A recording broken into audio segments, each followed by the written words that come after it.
And now, she was a princess and a suffragette, something that many people might consider really quite an unlikely combination. Tonight, the Sikh community is aiming to raise up the profile of Sophia Duleep Singh, the goddaughter of Queen Victoria, no less, at an event at Leicester's New Walk Museum.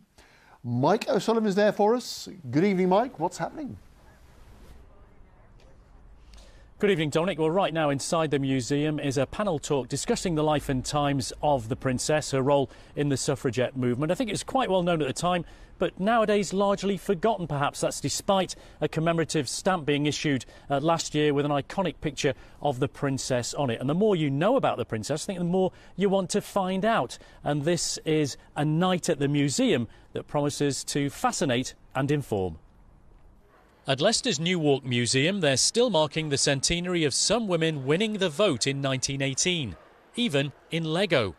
Much of the focus has been on the local suffragette figurehead, Alice Hawkins.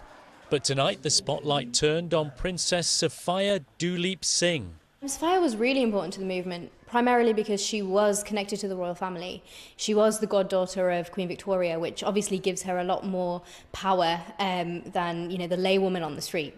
The Sikh Museum Initiative was given national lottery funding to create remarkable 3D images of two pieces of jewellery connected to the princess. You scan the object and basically then it's not 100% perfect. What will happen then is the intricate details still need going into and actually kind of touching up, so to speak. So it still revolves around many, many hours of workmanship. However, at the same time, we can also photograph objects and also recreate 3D objects from there as well. They went on show as a panel discussed the princess's life and legacy. As women marched to win the vote more than 100 years ago, the princess was caught up in the infamous Black Friday clashes with the police. She was honoured on a postage stamp last year, showing her selling the suffragette newspaper. Her father was the last Sikh Emperor in India. Someone in that high power, standing up for something that a lot of people frowned upon, is really brave of her. I certainly do think this story needs to be told more, not just for women's rights, but also to show that there's been Asian commitment in this country for so long. I really think that the coming out of the stamp was a real eye-opener to a lot of people about who is Sophia Duleep Singh, what is her contribution. It's believed Alice Hawkins and the princess never met, but from vastly different backgrounds, they both helped shape the future of women's rights.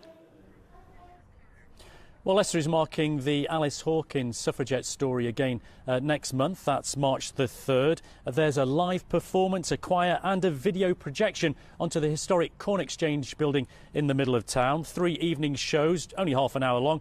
It's free as well. Sounds like another up-to-date way of telling the enduring story of the suffragette movement. Oh, certainly sounds like it. Thank you, Mike. New Walk Museum is so beautiful as well. There's pillars outside, lovely.